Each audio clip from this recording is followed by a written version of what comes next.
പൊതുസമൂഹത്തിന് ഏറെ സുപരിചിതനായ ഒരു കൊമേഡിയൻ കലാഭവൻ സലീം. കേരളത്തിലെ ഒട്ടുമിക്ക പ്രൊഫഷണൽ മിമിക്രി ട്രൂപ്പുകളിലും പ്രവർത്തിച്ച കലാഭവൻ സലീം നിരവധി താരങ്ങൾക്കൊപ്പം വിദേശത്തും വേദികൾ പങ്കിട്ടു. ഓഡിയോ വീഡിയോ കാസറ്റുകളിലൂടെ മലയാളികളെ ആവോളം ചിരിപ്പിച്ച ഈ ഹാസ്യ സാമ്രാട്ട് ടെലിവിഷൻ കോമഡി പ്രോഗ്രാമുകളിലും നിറസാന്നിധ്യമായി. അഭിനയത്തോടൊപ്പം എഴുത്തിലും തന്റെ കഴിവ് തെളിയിച്ച ഇദ്ദേഹം ഒട്ടേറെ ടെലിവിഷൻ കോമഡി പ്രോഗ്രാമുകൾക്കായി ഹാസ്യരചനകൾ നിർവഹിച്ചിട്ടുണ്ട്. വെറുതെ ഒരു ഭാര്യ, ഒരിടത്തൊരു പോസ്റ്റ്മാൻ, ഉത്സാഹ കമ്മിറ്റി തുടങ്ങിയ ഒട്ടേറെ ചിത്രങ്ങളിലും ഒരു അഭിനേതാവെന്ന നിലയിൽ തിളങ്ങാൻ സലീമിന് സാധിച്ചു. പഠനകാലത്ത് കലാപ്രതിഭയായിരുന്ന സലീമിന് ഒട്ടേറെ അംഗീകാരങ്ങളും ഈ 2.5 പതിറ്റാണ്ടിനുള്ളിൽ തേടിയെത്തിയിട്ടുണ്ട്. കലാഭവൻ സലീം. പ്രിയപ്പെട്ടവർക്കെല്ലാം വിനയപൂർവമായ നമസ്കാരം. ഞങ്ങളിങ്ങോട്ട് ക്ഷണിച്ച എൻ്റെ കേരളം പരിപാടിയുടെ മുഴുവൻ സംഘാടകർക്കും ഹൃദയത്തിൻ്റെ ഭാഷയിൽ നന്ദി പറയുന്നു. എല്ലാ കൂട്ടുകാരും എല്ലാവരുമല്ലോ. വായിച്ചാലും വളരും, വായിച്ചില്ലെങ്കിലും വളരും. വായിച്ചു വളർന്നാൽ വീഴയും, വായിച്ചാലും വന്നാലോ വളരും. ഇത് വളരെ മനോഹരവും പ്രൗഢഗംഭീരവുമായ ഒരു സദസ്സായിട്ടാണ് ഞാൻ കാണുന്നത്.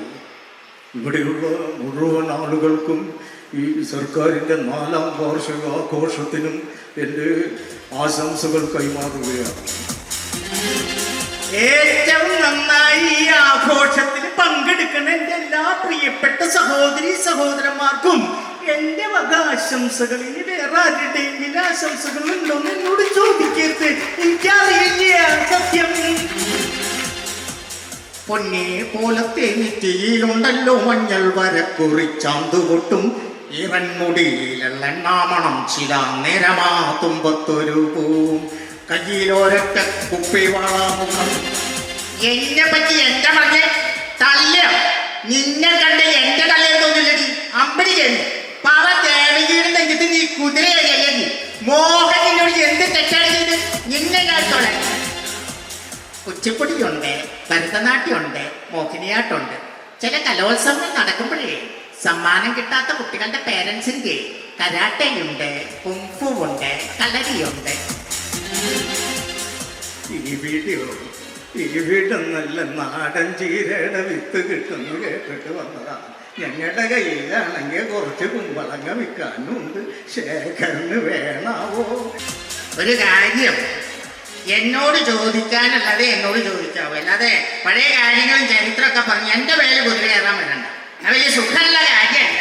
അപ്പൊ അങ്ങനെ ഒരു സ്റ്റേറ്റ്മെന്റ് ആരുടെ പറഞ്ഞു? മങ്ങിയ കാഴ്ചകൾ കണ്ടു മടുത്തു, കണ്ണടകൾ വേണം, കണ്ണടകൾ വേണം. രക്തം ചിതറിയ ചുവരുകൾ. What a nonsense you are talking. അക്ഷരങ്ങൾ അച്ചടിച്ചുള്ള പുസ്തകത്താളിൽ നിന്നും താങ്കൾ പഠിച്ചു മനസ്സിലാക്കിയ ഡയലോഗുകളുടെ യഥാർത്ഥ ജീവിതം അതറിയണമെങ്കിൽ സെൻസ് ഉണ്ടാകണം, സെൻസിബിലിറ്റി ഉണ്ടാകണം. അതുമല്ലെങ്കിൽ തലയ്ക്ക് കുറച്ച് ഭ്രാന്തെങ്കിലും വേണം. മാധവൻ, നിനക്ക് നീ അറിയില്ല, ശരിക്കും അറിയില്ല. മനസ്സുകൊണ്ട് നീ എനിക്ക് എപ്പോഴും മഞ്ഞനാ. ബ്രഹ്മാവുള്ള അടുത്ത് ആയുസിന് എന്താണോ മഞ്ഞം?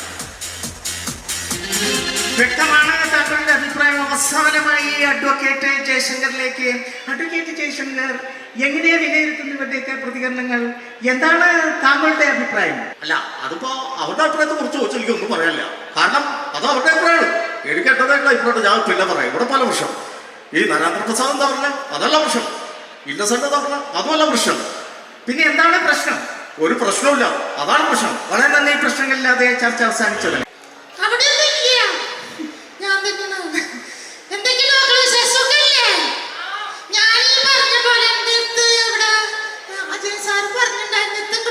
പാലക്കാട് വരണം, നമ്മുടെ ആൾക്കാരോടൊക്കെ ഒന്ന് സംസാരിക്കാന്ന് പറഞ്ഞു. പക്ഷെ സംസാരിക്കാൻ ഇവിടെ വന്നപ്പോ മുതൽ ഒരു പാട്ടും ഡാൻസും ഒക്കെ കാണാൻ പാട്ടും അതിലും ചെറിയ നാടൻ പാട്ട് രണ്ടുപേരും പറ്റുന്നവരും കൂടെ പാടട്ടെ. വലിയ പാട്ടുകാരൊന്നല്ല.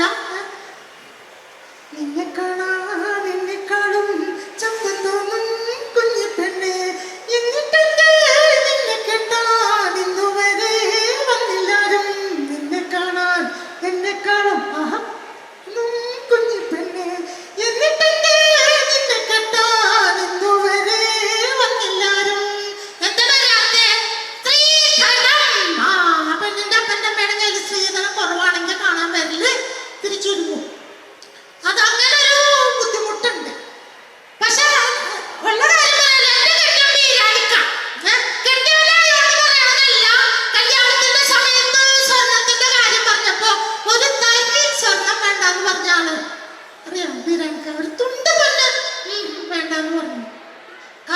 ഒറ്റ മേടിച്ചോളൂ 16 ലക്ഷം റുപ്യ നമുക്ക് കൊണ്ടക്കോട്ടെ, കുഴപ്പമില്ല, ഒരു കുടുംബത്തേക്ക് തന്നെയല്ലേ. പക്ഷേ ഇപ്പൊ ഞാൻ അങ്ങോട്ട് വിളിച്ചു, ഇവിടെ എന്റെ കേരള പരിപാടി പാലക്കാട് നടക്കുന്നുണ്ട്, പോരുണ്ട് വീട്ടിലിരുന്നിട്ട് സീരിയല് കാണാൻ.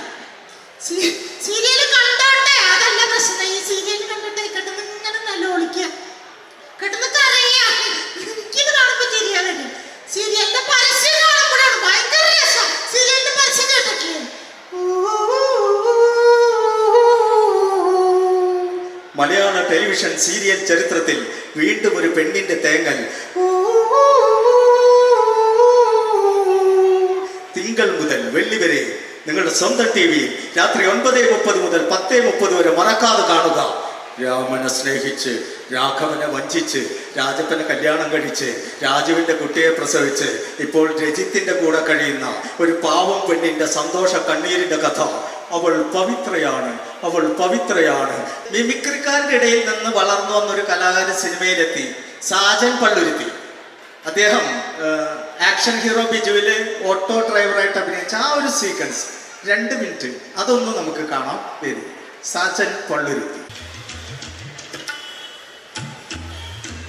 നീ എന്തിനാണ് അവിടെ തല്ലിയത്? പേരാണ്ട് ഓട്ടോക്കകത്ത് കയറി പോണപ്പോ സങ്കടം സഹിക്കുന്നു. നിനക്ക് എന്ത് പ്രായമുണ്ട്? 16 തീയതി 46. 46-ാമത്തെ വയസ്സിലെ ഇവര് കേസൊന്നും വേണ്ടതാണ് പറഞ്ഞത്. പക്ഷെ നീ ഇവരെ തല്ലിയ ശരിക്കും നിനക്ക് ഞാനൊരു സമ്മാനം. സാറേ ഞാനൊക്കെ ചെലവിന് കൊടുക്കാറുണ്ട്. ആഴ്ചയിൽ വീട്ടിലേക്ക് വേണ്ട അരിയും വെളിച്ചെണ്ണയും പയറും പരിപ്പും പപ്പടം ഒക്കെ ഞാൻ വാങ്ങും. അതെന്തിനാണ് സാറേ എന്റെ കെട്ടിയും ചത്തിട്ടില്ല? കെട്ടിക്കാരാണ് മോളുള്ളതാണ്. എനിക്ക് അവള് പറയണതെന്ന് അറിയാമോ? മമ്മി കാരണം അവളുടെ ജീവിതം തൊലയരുതെന്ന്. ആ അത് തന്നെയല്ലേ സാറേ, ഞാൻ ഈ ദുഷ്ടനോട് 1000 തവണ പറഞ്ഞതാണ് നിർത്താം, നമുക്ക് നിർത്താം, ഈ വിളിയും ചിരിയൊക്കെ നിർത്താന്ന് പറഞ്ഞാൽ ഇതൊന്നും ഒഴിഞ്ഞു പോകട്ടെ സാറേ. വിളിയും ചിരിയൊക്കെ ഉണ്ട് സാറേ, വെറുതെ ഒന്നിനെ തല്ലേണ്ട ആവശ്യമില്ലല്ലോ. നമ്മുടെ നമ്പർ ചെയ്തില്ല 94414659. അയ്യോ സാറേ അതെന്റെ നമ്പറാണ്. പിന്നെ പഠിപ്പിക്കണം നിങ്ങൾ എന്തിനാ പോകണം? സാറിന് നമ്പർ ഞാൻ മിസ് കോൾ അടിക്കും. വിളിച്ചോണ്ട് പോടോ. നമ്പർ പഠിപ്പിച്ചു. എന്തിനു പെണ്ണേ നിനക്കിന്നു പിണക്കം, നീ എന്റെ കാര്യം